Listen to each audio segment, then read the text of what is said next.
जय हिंद, वंदे मातरम। प्यारे साथियों, स्वागत है आपका आपके अपने फेवरेट चैनल जनमानस क्लासेज में। आज आपको बता दूं, मैं पूरा बायोलॉजी चैप्टर वाइज करवाने वाला हूं। आपको मैं पूरे चैप्टर दिखा दूं क्या क्या। आज तो हम जो है इसका इंट्रोडक्शन चर्चा करेंगे, उसके बाद जो है ब्लड की चर्चा करेंगे, फिर न्यूट्रिशन, फिर जनरल डिजीज, जितने डिजीज हैं ये हिंदी में होंगे, ये चीज़ जान लेना, भले इंग्लिश में आपको टॉपिक दिख रहे हैं। फिर bacterial disease, viral disease, protozoa, fungal disease, उसके बाद स्केलेटल सिस्टम सब देख रहा है आपको। लगभग जितने आपके चैप्टर होते हैं इंपॉर्टेंट, सभी चैप्टर लगभग 24 वीडियो में कंप्लीट कराए जाएंगे प्यारे साथियों। अब आपको वीडियो को बहुत ध्यानपूर्वक वॉच करना है। आपको बता दूं, यदि ये पूरा सेशन देख लेते हैं तो बायोलॉजी की आपकी समस्या मैं बता रहा हूँ खत्म हो जाएगी। फर्स्ट वीडियो आपके लिए इंट्रोडक्टरी वीडियो होगा। तो चलते हैं प्यारे साथियों, आज की इस शानदार धमाकेदार जानदार श्रृंखला को प्रारंभ करते हैं। देखिए, पहला ही कहा गया है कि बायोलॉजी शब्द का विच्छेद किया गया है। बायोस का अर्थ क्या होता है, लोगो या लॉजी का अर्थ क्या होता है। बायोस का अर्थ होता है लिविंग ऑर्गेनिज्म, यानी कि सजीव के, और वहीं लोगोस मीन्स होता है क्या, अध्ययन। मतलब सजीव का अध्ययन ही क्या कहलाता, आप बताओगे, बायोलॉजी कहलाता। सजीवों का अध्ययन यानी जीव जंतुओं का अध्ययन क्या कहलाता, आप बताओगे, बायोलॉजी कहलाता है। वहीं अब नेक्स्ट बात करते हैं। अब सजीव में किसकी बात करेंगे, सजीव के रिप्रोडक्शन, प्रजनन का, श्वसन का, ये सजीव क्या क्या करते हैं, प्रजनन का, इन सब का भी अध्ययन किसके अंतर्गत किया जाता है, तो आप बताओगे बायोलॉजी का अध्ययन किया, बायोलॉजी में ही किया जाता है। अब ब्रांचेस कौन कौन सी हैं, तो आप बताएंगे। पहला है जूलॉजी यानी जंतु विज्ञान, दूसरा है बॉटनी यानी वनस्पति विज्ञान। अब जूलॉजी में किसका, आप बताओ, जंतुओं का अध्ययन करते हैं। जबकि देखिए बॉटनी वनस्पति विज्ञान, तो किसका अध्ययन करेंगे, तो आप प्लांट्स का यानी पेड़ पौधों का अध्ययन करेंगे। और जंतुओं में किसका, ह्यूमन बींग का अध्ययन करेंगे। किसका, ह्यूमन बींग का अध्ययन किस में किया जाता है, आप बताओ, जंतु विज्ञान में ह्यूमन बींग्स। अब कुछ इंपॉर्टेंट पॉइंट्स आज देख लेते हैं, उसके बाद तो हम पूरा एक एक चैप्टर आपको इजीली समझ में आने वाला है और बहुत मज़ा आने वाला है इस सेशन में। देखिए, ये इंट्रोडक्टरी में हम इंट्रोडक्शन ही जानेंगे क्या क्या इसके बारे में थोड़ा सा। देखिए, फादर ऑफ बायोलॉजी पूछा जाएगा तो आप बताओगे क्या, अरस्तु या एरिस्टोटल। लेकिन फादर ऑफ वनस्पति, वही फादर ऑफ जूलॉजी यानी जंतु विज्ञान का कहा जाएगा, जीव विज्ञान तथा जंतु विज्ञान, तभी दोनों का आप बताओगे अरस्तु ही हैं। आप वही बात करें, मॉडर्न कोई चीज़ देखिए पुरानी थी तो मॉडर्न भी बनी होगी। मॉडर्न कि कौन है, तो बताओगे चार्ल्स डार्विन क्या है, तो मॉडर्न बायोलॉजी के अध्ययन क्या किसके माध्यम से किया गया, तो बताओगे चार्ल्स डार्विन। किसके जनक है, तो बताओ आधुनिक बायोलॉजी के जनक हैं। अब नेक्स्ट है फादर ऑफ बॉटनी यानी वनस्पति विज्ञान के जनक कौन है, तो वनस्पति विज्ञान के जनक थियोफ्रेस्टस हैं। वनस्पति विज्ञान थियोफ्रेस्टस। अब बात करते हैं फादर ऑफ मॉडर्न बॉटनी, आधुनिक वनस्पति के विज्ञान। देखिए दोनों, आप वहाँ पर भी अन्य आधुनिक देखा था। आधुनिक जीव विज्ञान के जनक तो चार्ल्स डार्विन थे। आधुनिक वनस्पति विज्ञान के जनक कौन है, कार्ल लिनियस हैं। कार्ल लिनियस के बारे में और भी देखेंगे आगे।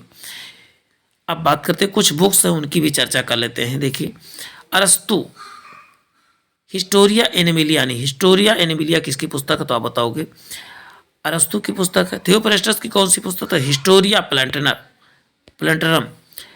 प्लेंटरम किसकी पुस्तक है, बताओ, प्लेंटेरम, तो आप बताओगे थियोफ्रेस्टस की पुस्तक है। अब देखिए, वही चार्ल्स डार्विन ने कौन सा सिद्धांत दिया था, तो आप बताओगे on the origin of species का सिद्धांत किसने दिया, या इवैल्यूएशन का सिद्धांत किसने दिया, तो बताओगे चार्ल्स डार्विन ने दिया था। और यही जो है आधुनिक जीव विज्ञान के जनक भी माने जाते हैं। अब नेक्स्ट है, देखिए, कार्ल लिनियस सिस्टेमा नेचुरी यानी सिस्टमा नेचुरी किसकी पुस्तक है, तो आप बताओगे कार्ल्स लिनियस की पुस्तक है, सिस्टमा नेचुरी। अब नेक्स्ट देखिए, बात करते हैं जूलॉजी यानी जंतु विज्ञान के जनक कौन, जंतु विज्ञान की बात कर लेते हैं। इसमें क्या क्या अध्ययन करेंगे, देखिए ब्लड का अध्ययन करेंगे, रोगों का अध्ययन करेंगे, कोशिका का अध्ययन करेंगे, न्यूट्रिशंस का अध्ययन करने वाले हैं, और ह्यूमन तंत्र का अध्ययन करना है। ह्यूमन तंत्र में किस किस का, देखिए क्लासिफिकेशन का भी, और ह्यूमन तंत्र में किस किस का कौन कौन से चैप्टर का अध्ययन करेंगे। एक एक चीज़ें आपको बहुत मज़ा आने वाली हैं प्यारे साथियों। आज को इंट्रोडक्शन है, कैसे क्या क्या पढ़ेंगे, कौन कौन से चैप्टर पढ़ेंगे। कल से हम देखिए वो धमाका करने वाले हैं बायोलॉजी के क्षेत्र में। आप किसी भी एग्जाम की तैयारी कर रहे हैं, बायोलॉजी उसमें आता तो आपको बता दूँ, इससे बाहर तो नहीं आने वाला है। सर्कुलेटरी सिस्टम यानी प्रसंचरण तंत्र, दूसरा नर्वस सिस्टम तंत्रिका तंत्र पढ़ेंगे, उसके बाद रेस्पिरेटरी सिस्टम श्वसन तंत्र, अब फिर प्रोडक्टिव सिस्टम जो है प्रजनन तंत्र, इम्यून सिस्टम प्रतिरक्षा तंत्र, डाइजेस्टिव सिस्टम पाचन तंत्र, एवं स्केलेटन सिस्टम यानी कंकाल तंत्र, और उसके बाद जो है इंडोक्राइन सिस्टम जो है अंतःस्रावी तंत्रों की चर्चा करेंगे। इतने चैप्टर देखिए बात होगी। अब बात करते हैं वनस्पति विज्ञान में हम क्या क्या पढ़ने वाले हैं। प्लांट क्लासिफिकेशन यानी पादप वर्गीकरण, प्लांट हार्मोन की चर्चा करेंगे, प्लांट टिश्यू की चर्चा करेंगे, प्लांट मार्फोलॉजी, प्लांट आकारिकी की, फोटोसिंथेसिस की, इतनी चीज़ों की चर्चा। आप देखिए इकोलॉजी में हम क्या क्या पढ़ने वाले उसकी भी देख लेते हैं। और टोटल 24 वीडियो में होंगी, ज़्यादा कोई बहुत ज़्यादा दिन नहीं लगना है आपको, महीने भर के अंदर पूरा सब्जेक्ट क्लियर कराया जाएगा। दिन में यदि आप 20 मिनट देते रहेंगे, 25 मिनट, तो आपका काम खत्म हो सकता है। अब बात करते हैं टॉपिक फर्स्ट में, रुधिर की चर्चा करेंगे। रुधिर पूरा वीडियो तो आपको कल, लेकिन आज इसमें थोड़ा सा हम जो है इसमें आपके सामने डिस्कस कर ही देते हैं।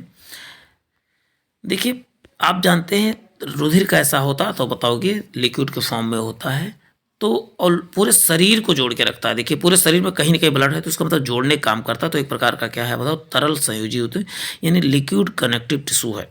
वहीं बात करते हैं वहीं सेल की बात करें तो हमारा शरीर बहुत सारी सेल से मिलकर बना हुआ है, और ये कोशिकाओं से जुड़कर एक क्या बनाती है, ऊतक बनाती है। आगे हम कोशिका उसको बेहतरीन, तो लेकिन आप थोड़ा सा एक एक लाइन हम देख रहे हैं। ऊतक कितने प्रकार के आप बताओगे, 4 प्रकार के होते हैं। या तो एक कनेक्टिव टिश्यू होते हैं यानी संयोजी ऊतक, दूसरा हड्डियाँ, उपास्थि और रुधिर, ये सब क्या है ऊतक। 4 प्रकार के, चारों प्रकार आपने देख लिया है। अब बात करते हैं रुधिर क्या है। तो रुधिर तो आप क्या बताओगे प्यारे साथियों, अभी आपने देखा रुधिर एक कनेक्टिव टिश्यू है, और क्वेश्चन भी लास्ट में हम करेंगे। तो प्यारे साथियों आपको बता दूं, यदि वीडियो यहाँ तक आपने देखा है तो चैनल को सब्सक्राइब करें, और पूरा बायोलॉजी आपको मिलने वाला है। तो आज के लिए इतना ही, फिर मिलते हैं एक नए सेशन में। जय हिंद, जय भारत।